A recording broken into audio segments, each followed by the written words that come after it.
चलिए हम लोग जो वर्क कर रहे थे वो था बैंड विड्थ, है ना। तो इसमें सबका हमने कुछ कुछ का बताया था, आपको बताया था टेलीफोन का, ठीक है। फिर हमने आपको बताया था ऑडियो सिग्नल का, फिर हमने बताया था टीवी का, बताया था ना। Yes sir. तो इसमें क्या है ना, कुछ डाटा है जो आपको याद रखना है, कुछ डाटा है जो आपको याद रखना है। तो एक इसको पेज को ना दो पार्ट में बांटो, एक साइड कर दो सर्विस और एक साइड कर दो रेंज।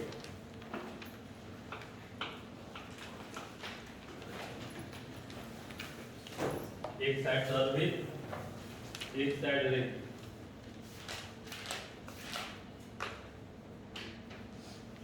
लिखोगे AM, AM मतलब amplitude modulation, capital A dot M,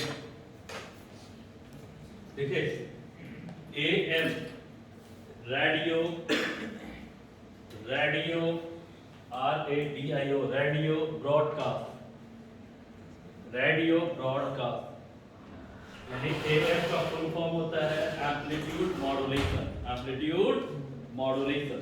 लिखोगे इसका जो रेंज होगा 550, 550 टू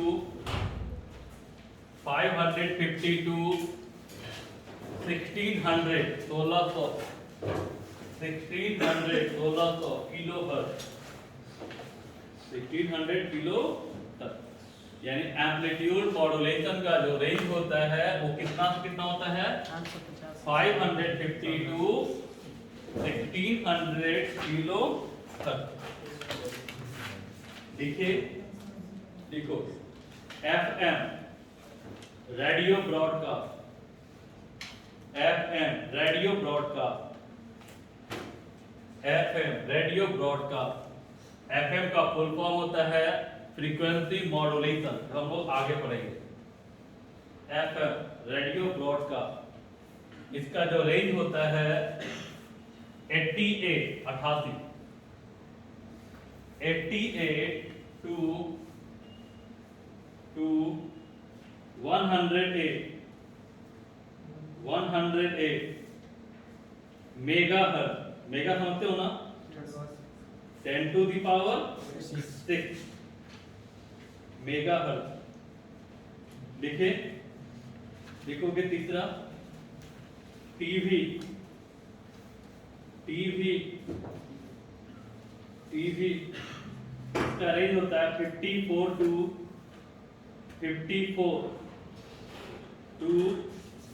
890, 890 890 890।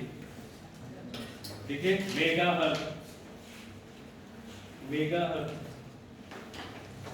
देखो cell phone, cell phone, cell phone, इसका जो रेंज होता है 840, 840 टू 935 मेगाहर्ट्ज, मेगाहर्ट्ज, मेगाहर्ट्ज। और लिखोगे satellite signal, satellite signal, satellite signal, satellite signal 3.7 to 6.4 gigahertz, to 6.4 gigahertz, to 6.4 gigahertz.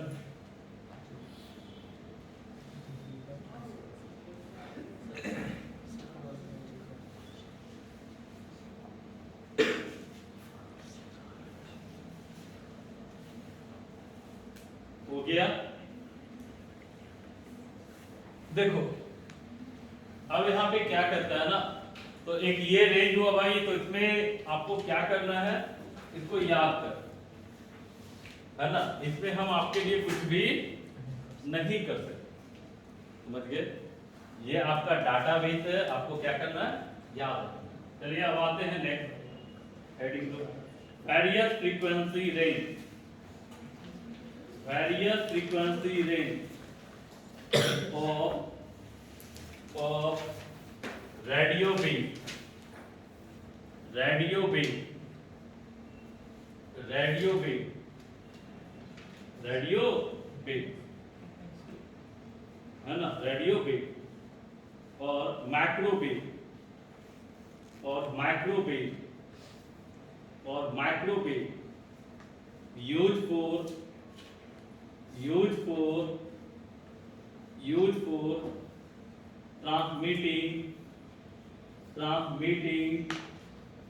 transmitting an information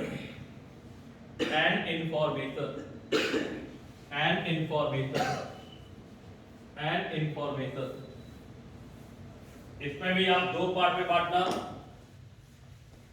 ठीक है। एक में एक साइड कर दो फ्रीक्वेंसी, और दूसरा साइड रेंज, दूसरा side range.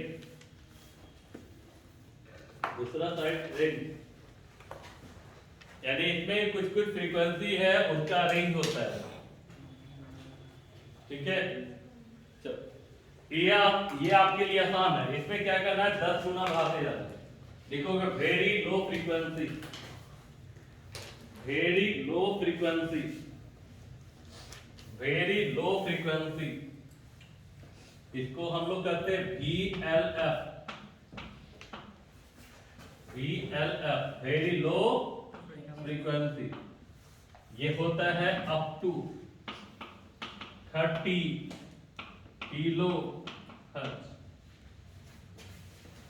Very low frequency, इसको शॉर्ट फॉर्म में कहते हैं VLF। कहां से कहां तक, अप टू 30 किलो हर्ट्ज लिखोगे। And low frequency, low frequency, low frequency, इसको शॉर्ट फॉर्म में क्या बोलोगे, LF। इसका रेंज कहां से कहां होगा, 30 kilo hertz to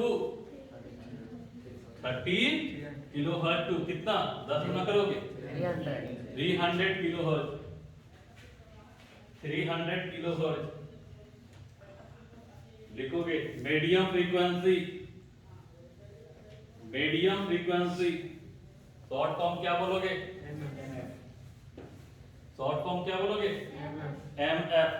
medium frequency MF, range कितना होगा 300 टू 3000। लेकिन ध्यान रखना बाबू, 3000 किलो हर्ट्ज है ना, तो 3 को लिखोगे 3 into 10 to the power 3, kilo का मतलब 10 टू द पावर 3। अब बताओ 3 इंटू 10 टू द पावर 6 हुआ, तो इसको लिखोगे 3 मेगा हर्ट्ज। कितना, 3 मेगा हर्ट्ज। तो कितना हो जाएगा 300 kilo hertz to 3 mega hertz. Clear है। लिखोगे फिर हाई फ्रीक्वेंसी, हाई फ्रीक्वेंसी कितना होगा आपको बताओ, high frequency short form HF, short form HF, short form बताइए इसका क्या होगा, 3 mega hertz to 30 mega hertz.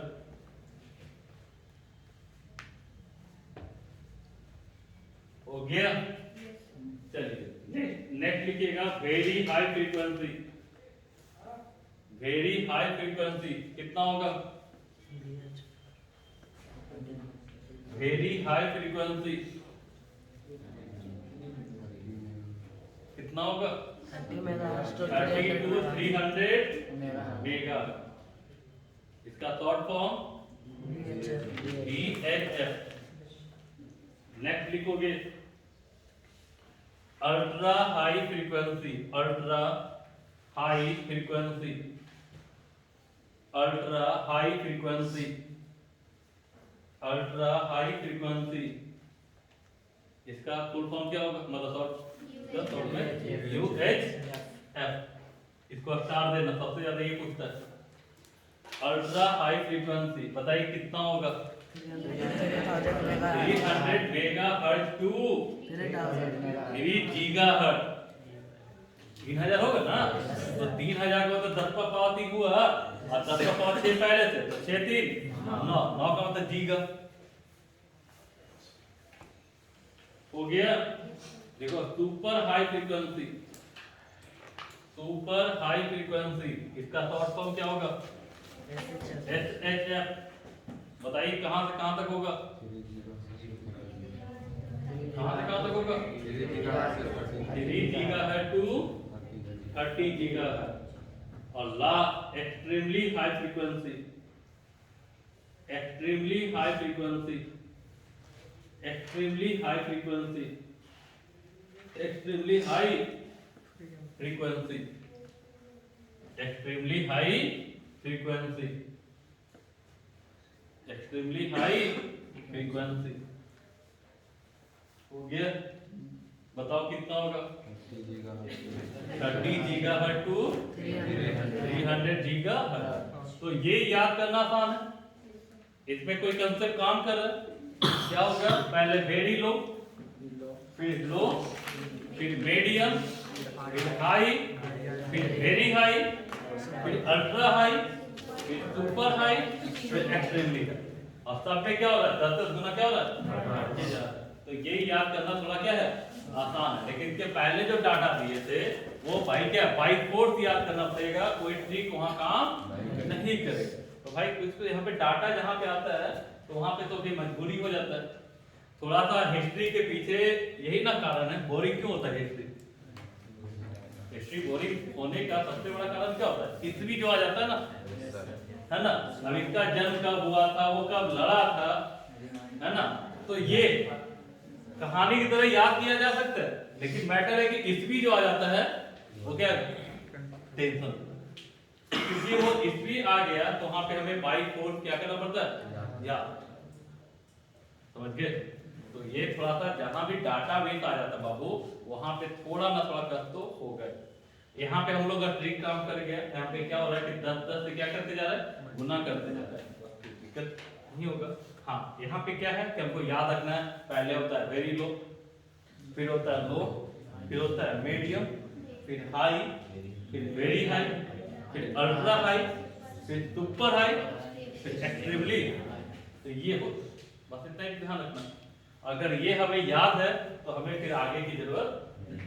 चलिए ठीक है, अब आ जाइए हेडिंग दीजिए, प्रोपगेशन ऑफ इलेक्ट्रोमैग्नेटिक वेव।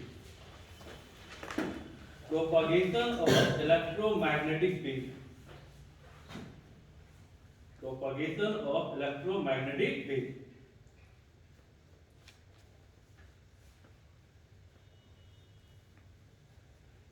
ठीक है, विद्युत चुंबकीय तरंग का संचरण, विद्युत चुंबकीय तरंग का संचरण, विद्युत चुंबकीय तरंग का संचरण, है ना।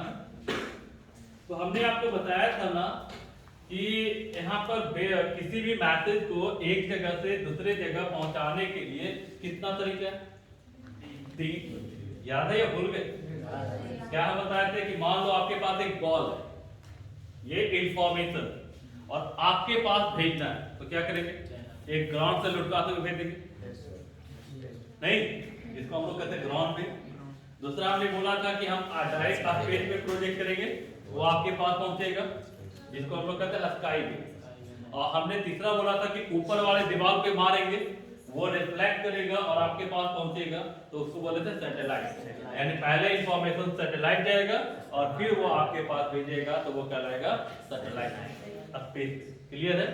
तो यहाँ भी कितना तरीका होगा? 3। लिखोगे भाई, electromagnetic wave, electromagnetic wave which are used, which are used, which are used, which are used in radio, radio, television, television, television and other communication system, and other communication system, and other communication system, and other communication system, other communication system are radio wave, are radio wave, are radio wave and microwave, are radio wave and microwave, are radio wave and microwave. लिखे लिखो विद्युत चुंबकीय तरंगे, विद्युत चुंबकीय तरंगे जिनका जिनका रेडियो रेडियो टेलीविजन टेलीविजन तथा अंतरसंचार तंत्रों में अंतरसंचार तंत्रों में किया जाता है, अंतरसंचार तंत्रों में किया जाता है, किया जाता है। रेडियो तरंगे, रेडियो तरंगे या सूक्ष्म तरंगे होती है, सूक्ष्म तरंगे होती है, सूक्ष्म तरंगे होती है। देखिए देखिएगा लाइन चेंज करके the variation of wave by which radio and microwave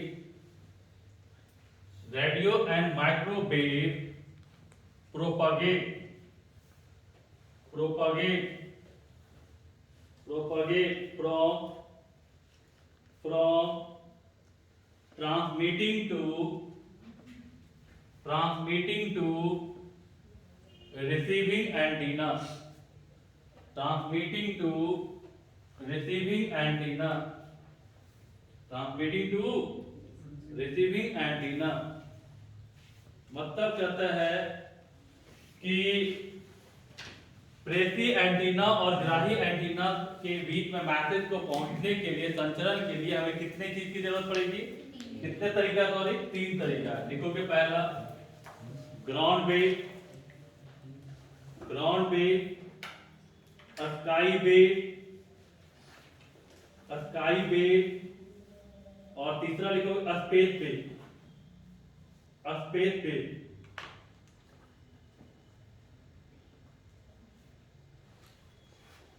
लिखे लिखोगे हिंदी में विभिन्न तरंग संचरण की, विभिन्न तरंग संचरण की, विभिन्न तरंग संचरण की विधियां विधियां या प्रकार जिनके द्वारा ये विद्युत चुंबकीय तरंगे, ये विद्युत चुंबकीय तरंगे, ये विद्युत चुंबकीय तरंगे अर्थात रेडियो तथा सूक्ष्म तरंगे, सूक्ष्म तरंगे, सूक्ष्म तरंगे प्रेषी देखिए प्रेषी से ग्राही एंटीना तक, प्रेषी से ग्राही एंटीना तक संचरण, ग्राही एंटीना तक संचरण, तो इसको इंग्लिश में कहते हैं प्रोपगेशन, संचरण कर सकती है, कर सकती है, कर सकती है। ये निम्न है, ये निम्न है, ये निम्न है, ये निम्न है। कितना है भाई? 3 ना? कौन कौन? ग्राउंड वेव है ना, भू तरंग इसको कहते हैं, स्काई वेव है ना, आकाश तरंग कहते हैं। लिखोगे पहला भू तरंग, भू तरंग, भू तरंग लिखोगे दूसरा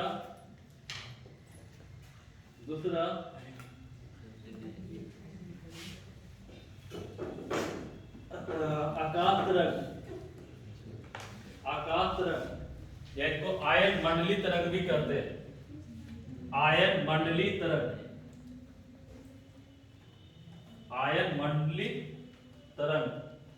और तीसरा लिखोगे अंतरिक्ष तरंग।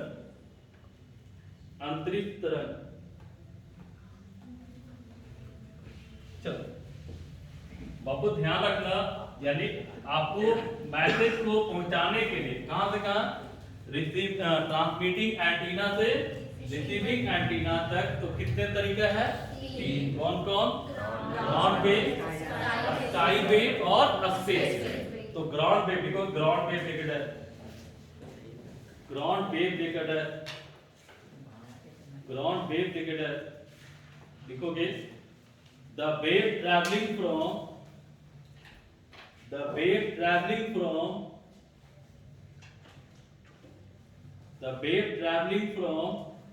transmitter to receiver,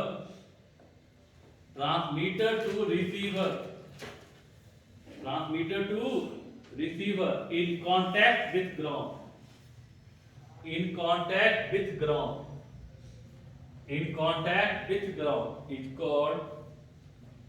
is called ground wave।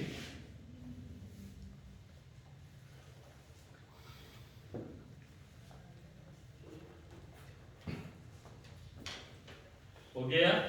यानी यहाँ ग्राउंड वेव का मतलब क्या है कि इसमें जो वेव ट्रांसमिट करेगा कहां से कहां, ट्रांसमीटर टू रिसीवर, लेकिन किसके कांटेक्ट में होकर के, ग्राउंड के कांटेक्ट में होकर के, तो इसको हम लोग कहते हैं ग्राउंड वेव। तो हमने आपको पहले ही बताया था कि मान लो एक बॉल है, इसको यहाँ से आपको दूसरे जगह भेजना है, तो हम क्या करेंगे, लुढ़काते हुए भेज देंगे। देखते हैं अभी जनरली ग्राउंड वायरिंग होता है, ठीक है। आपका ये ऑप्टिकल फाइबर भी आ रहा है जियो का, ठीक है। तो जियो फाइबर जो आ रहा है वो किसके थ्रू आ रहा है, ग्राउंड वायर, कौन सा वायरिंग है, यानी ग्राउंड से कांटेक्ट होते हुए एक जगह से दूसरे जगह वो क्या हो रहा है, पहुंच रहा है, ठीक है। यानी जहां पर आपका वायर जो है, इंफॉर्मेशन जो है वो किसके थ्रू पहुंचता है, ग्राउंड से संपर्क होकर पहुंचता है, तो उसको हम लोग कहते हैं ग्राउंड। लिखोगे हिंदी में, लिखो ये प्रेसी के एंटीना द्वारा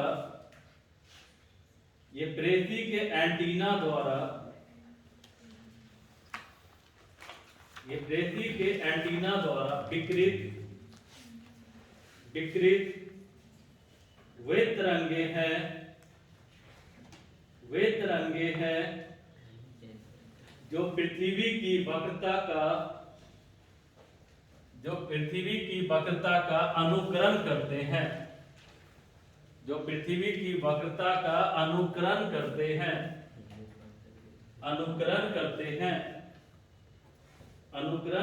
हैं, है ना, एवं लगभग पृथ्वी के पृष्ठ के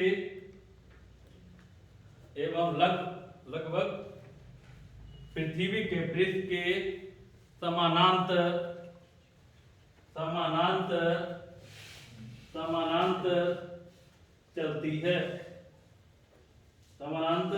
है।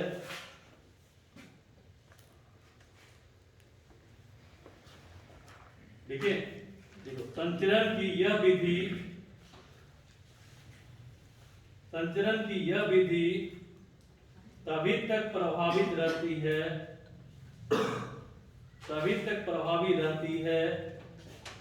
जब तक कि प्रेषित तथा ग्राही एंटीना पृथ्वी के निकट हो,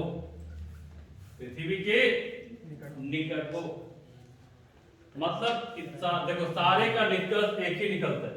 ग्राउंड वेव में जो आपका मैसेज होगा जो ट्रांसमीटर ट्रांसमिट करेगा वो किसके थ्रू होके जाएगा, है ना, ग्राउंड से होते जाएगा। किससे जाएगा, ग्राउंड से होते है। अब आप उसको जैसे लिखो, वहां पे क्या करा है, इसका जो वेव प्रोपगेशन होगा वो पृथ्वी के वक्रता को अनुकरण करेगा। वक्रता मतलब रेडियल, उसके रेडियल को क्या करेगा, अनुकरण। तो वायरिंग करोगे तो उसका अनुकरण करेगा, मतलब वो क्या हो रहा है, ग्राउंड से होके संपर्क से होके जा रहा है। यानी सिंपल सी भाषा बोला जाए, जिसमें वेव ट्रांसमीटर से रिसीवर के पास पहुंचता है, किसके थ्रू, तो ग्राउंड के कांटेक्ट होते हुए पहुंचता है, तो उसको हम लोग क्या कहते हैं, ग्राउंड। और स्काई वेव के बारे में क्या बताए थे, जिसको हम पहले भेजेंगे स्पेस, मतलब यहाँ पे एयर पे, तो यहाँ पे एयर नहीं, आपको जाता है एटमॉस्फेयर। एटमॉस्फेयर से क्या होता है, आयन मंडल जो होता है, आयनोस्फीयर जो होता है, वो उसको रिफ्लेक्ट करता है। क्या कहता है, रिफ्लेक्ट करता है, और वो रिफ्लेक्ट होकर के कहां पहुंचता है, आप लोग का रिसीवर के पास। तो वो गया स्काई वेव। स्पेस वेव जो होता है वो काम करता है आपका सैटेलाइट को, यानी पहले किसको भेजा जाता है, सैटेलाइट को, और वो आपके पास पहुंचाता है रिसीवर के पास, समझ गए। तो वो गया स्पेस वेव। तो हमारा जो रेडियो वगैरह जो होता है वो जनरली किस पे काम करता है, तो आपका स्काई वेव, यानी आपका वेव यहाँ से ट्रांसमिट किया, आपको ट्रांसमिट किया, और आयन मंडल से यानी आपको आयनोस्फीयर से क्या हुआ, वो रिफ्लेक्ट होकर के आप रिसीवर के पास पहुंचा। ठीक है, चलिए लिखिएगा, पॉइंट देखिएगा, पॉइंट देख लिखिएगा। Ground wave propagation, ground wave propagation is limited, is limited, is limited. Ground wave propagation is limited, सीमित होता है to a frequency of, to a frequency of, to a frequency of 1.5 megahertz, 1.5 megahertz। यानी ground wave का जो frequency होता है वो कम होता है, और कितना, बिलो 1.5 मेगाहर्ट्ज। क्लियर, लिखोगे पॉइंट देखिए, the maximum range, the maximum range of ground wave, of ground wave, of ground wave propagation, ground wave propagation depend on, depend on, depend on, पहला, पहला frequency of radio wave, frequency of radio wave मतलब क्या समझे, frequency of radio wave, radio तरंग के आवृत्ति पर, radio तरंग के आवृत्ति पर। और दूसरा लिखोगे power of transmitter, power of transmitter, प्रेषी के क्षमता पर, प्रेषी के क्षमता पर। यानी ग्राउंड वेव प्रोपगेशन जो है वो किन किन चीजों पर निर्भर करता है, दो चीजों, पहला frequency of radio wave, frequency of radio wave यानी रेडियो तरंग के आवृत्ति पर, और दूसरा क्या बताएं, है ना, पावर ऑफ ट्रांसमीटर, प्रेषी के क्षमता पर, यानी ट्रांसमीटर का कितना पावर है। चलिए आगे बढ़िए, आ जाइए sky wave, sky wave, sky wave लिखिए, लिखोगे the wave travelling from, the wave traveling from, the wave traveling from, the wave traveling from transmitter to, transmitter to, transmitter to ionosphere, ionosphere, ionosphere, ionosphere, यानी पहले transmitter से कहां जाएगा, ionosphere, यानी कि transmitter to ionosphere and back to a receiver, and back to a receiver, and back to a receiver is called, is called sky wave, is called sky wave, is called sky wave. मतलब क्या समझे बताइए तो, यानी ये जो sky wave है उसको क्या किया जाएगा, वो ट्रांसमीटर को ट्रांसमिट करेगा और वो पहले कहाँ जाएगा, आयनोस्फीयर आयन मंडल, और वहां से टकरा करके रिटर्न हो करके वो कहाँ पहुंचेगा, रिसीवर के पास। लिखोगे स्टार देख पॉइंट देकर, the frequency range of a sky wave, the frequency range of a sky wave between 2 megahertz to 30 megahertz to 30 megahertz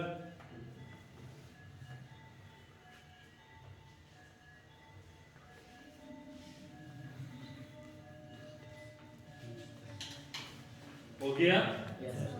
अब यहाँ से क्या हो रहा है कि यहाँ आप हिंदी में लिखोगे तो क्या लिखोगे कि आयन मंडली तरंग जो है आपका, उसमें हो क्या रहा है कि यहाँ जो होगा वे तरंगे जो प्रेसी एंटीना से निकलकर आयन मंडल से टकराकर लौटती है ना, ग्राही एंटीना के पास पहुंचती है। तो वैसे तरंग को हम लोग क्या कहते हैं, आकाश तरंग या आयन मंडलीय तरंग कहते हैं। देखोगे वे तरंग जो प्रेसी एंटीना से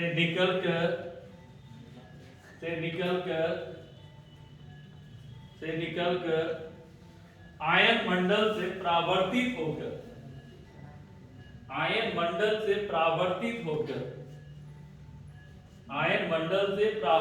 होकर ग्राही एंटीना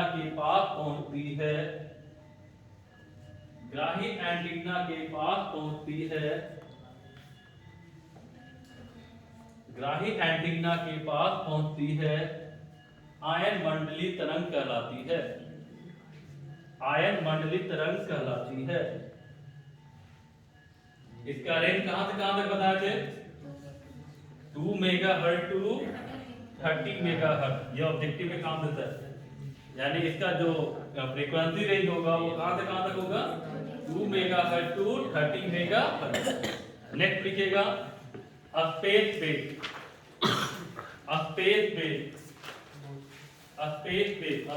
क्या बताए थे, ये तरंग कहां से कहां निकलेगा, ट्रांसमीटर से पहले कहां जाएगा, सैटेलाइट, और सैटेलाइट फिर रिफ्लेक्ट करके कहां भेजेगा, है ना, वो भेजेगा आपको रिसीवर के पास। देखोगे the wave travelling from transmitter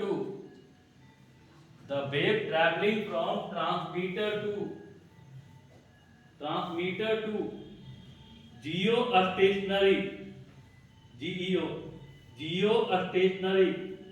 satellite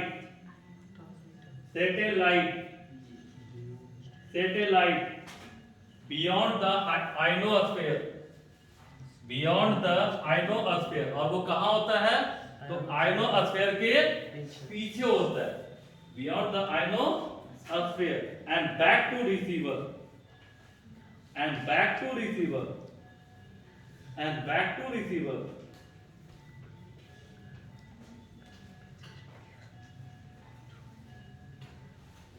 clear, back to receiver. लिखोगे range of a space wave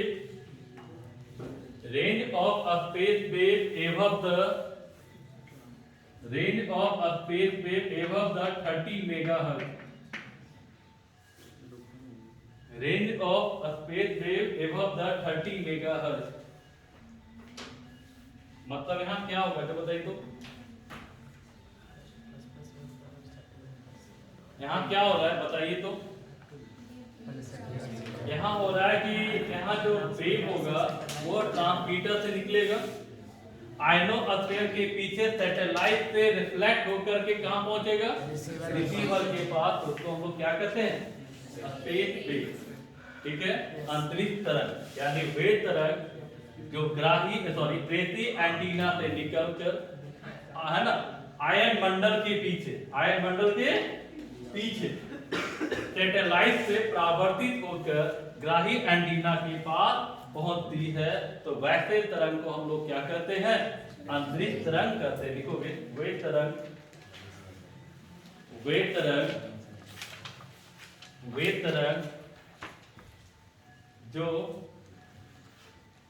जो प्रेषी एंटीना से निकलकर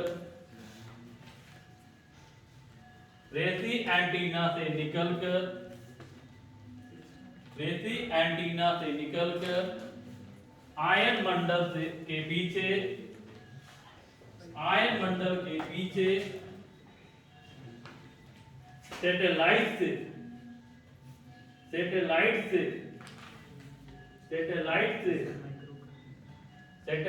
से परावर्तित होकर ग्राही एंटीना के पास पहुंचती है। ग्राही एंटीना के पास पहुंचती है।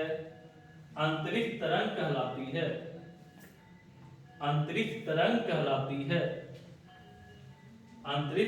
कहलाती है। चलो हो गया ना। तो भाई आपका इंफॉर्मेशन को भेजना है तो एक जगह से दूसरी जगह कितना तरीका है? 3। कौन कौन? ग्राउंड, स्काई और स्पेस। ग्राउंड का मतलब जो ग्राउंड से होकर एक जगह से दूसरी जगह पहुंचेगा उसको कहते हैं ग्राउंड। स्काई वेव जो हमने बताया कि आप डायरेक्ट प्रोजेक्ट करते हैं, तो डायरेक्ट प्रोजेक्ट ऐसे नहीं होता है। आप मैसेज को छोड़ दिया ट्रांसमीटर और आयनोस्फीयर से रिफ्लेक्ट होकर के जो आपके पास होता है ना, एटमॉस्फेयर का पार्ट होता है, तो आयनोस्फीयर से रिफ्लेक्ट होकर के वो कहां पहुंचता है? रिसीवर के पास पहुंचता है, उसको कहते हैं स्काई वेव। और स्पेस वेव क्या होता है कि आपका ट्रांसमीटर से निकलेगा, वो आयन मंडल के पीछे यानी आपका अंतरिक्ष में सैटेलाइट से रिफ्लेक्ट होकर के फिर कहां पहुंचेगा? रिसीवर। यानी अंतरिक्ष में आयन मंडल के पीछे सैटेलाइट से परावर्तित होकर कहां पहुंचेगा?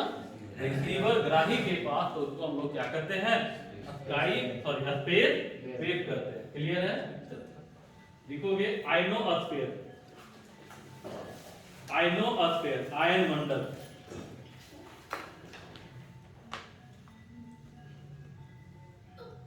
लिखे आयनोस्फीयर। देखो the part of atmosphere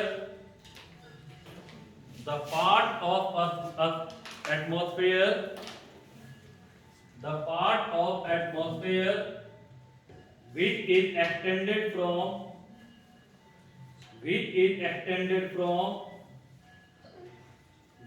extended from 50 kilometre bracket में कर दो 50 किलोमीटर टू 100 किलोमीटर। यानी ये कहां से कहां तक फैला हुआ है? 50 किलोमीटर से 100 kilometre. 50 kilometre above the surface of earth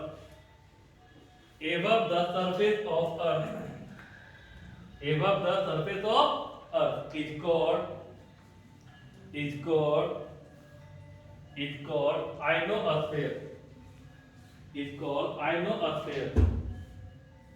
ionosphere.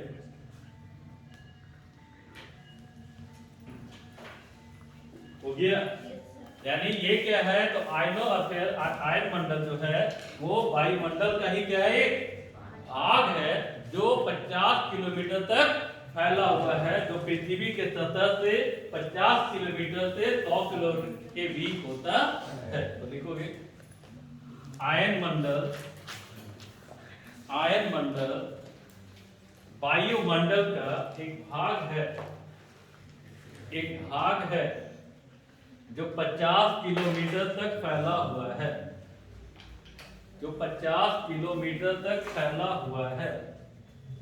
जो पृथ्वी के सतह से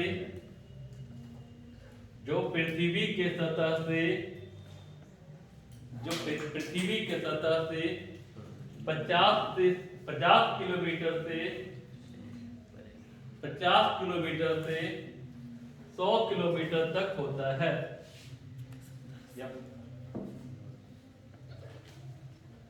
क्लियर? लिखोगे, पॉइंट देकर लिखोगे। लिखो the ionosphere play vital role समझते हो, महत्वपूर्ण भूमिका, vital role in radio communication,